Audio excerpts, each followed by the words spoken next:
আমি ডাল ধুয়ে জল ঝরিয়ে নিয়েছি। এটা আজকে রেসিপি হবে মুসুরি ডালের।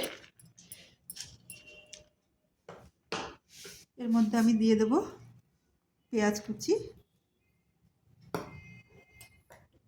দিয়ে দেব লবণ আর হলুদ।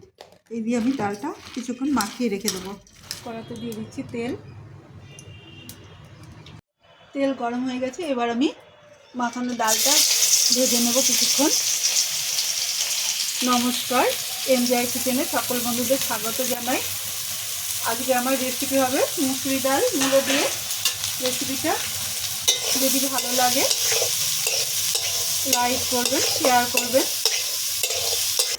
ডালটা এরকম ভেজে নিয়েছি, একটু ফাটল ধরেছে।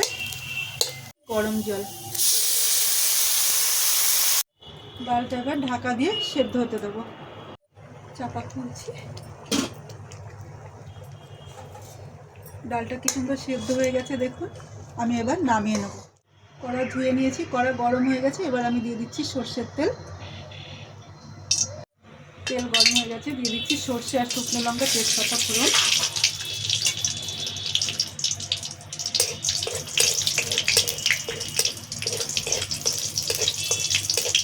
সর্ষে দিয়ে একটু ফ্রাই হচ্ছে, তখন আমি দিয়ে দিচ্ছি পাঁচ ফোড়ন।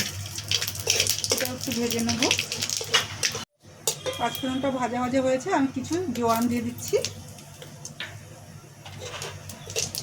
আর সাথে দিয়ে দিচ্ছি কিছু পেঁয়াজ কুচি। এটা আমি ভেজে নেব।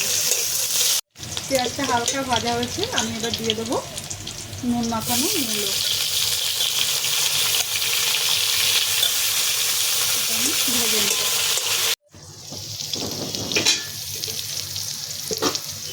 ঢাকা দিয়ে মূলোটা কিছুক্ষণ ভেজে নিয়েছি। এরপর এর মধ্যে দিয়ে দিচ্ছি কিছু মূলো শাক। এটা আমি মূলো শাকটা একটু ভেজে নেব। দিয়ে দিচ্ছি একটু হলুদ। হলুদ গন্ধ চলে যাওয়ার পর আমি দিয়ে দিচ্ছি সামান্য গরম জল। দিয়ে দিচ্ছি বয়েল করা ডাল। জলটা আগে দিলাম যাতে ডালটা গায়ে না ছেটে। ডালটা এবার ভালো করে আমি জাল দেবো। যতক্ষণ মূলো সেদ্ধ না হয় ততক্ষণ আমি জাল দেবো।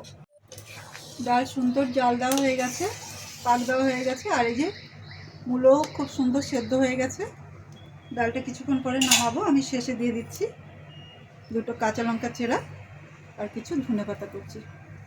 এটা দিয়ে 2 মিনিট মতন কুক করে আমি নামিয়ে সার্ভ করব। বন্ধুরা, মূলো দিয়ে মুসুরি ডালের রেসিপি যদি ভালো লাগলে লাইক করুন, শেয়ার করুন, সাবস্ক্রাইব করুন আর সবসময় আমার সঙ্গে থাকুন। সবাই ভালো থাকুন, সুস্থ থাকুন।